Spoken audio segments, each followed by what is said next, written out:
I'm healed. Thank you, God.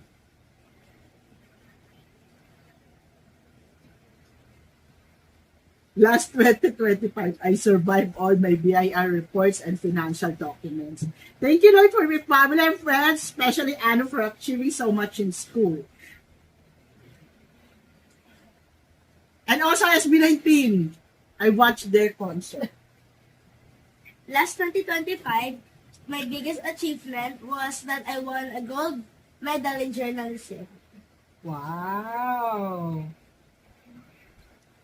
Last 2025, I got confident with my talent and I show it to all my relatives. Wow! Last 2025, my achievements are tumaas yung grade ko, nakompleto ko yung simbang gabi, nagkaroon ng laptop, and natapos and may natutunan sa work immersion.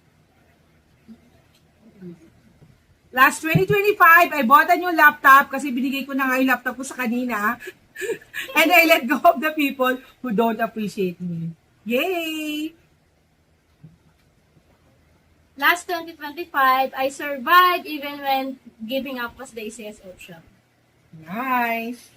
Last 2025, I survived my small start, so hoping for more customer this 2026. Yes, amen! Last 2025, I've been growing closer to God. I've been patient to myself and I appreciate all the blessings, especially my family and friends. Thank you! Yay!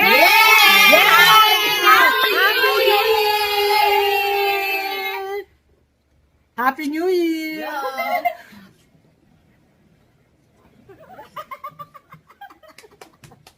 Yay! Yay! Thank you! Ay na, perfect natin. Yan,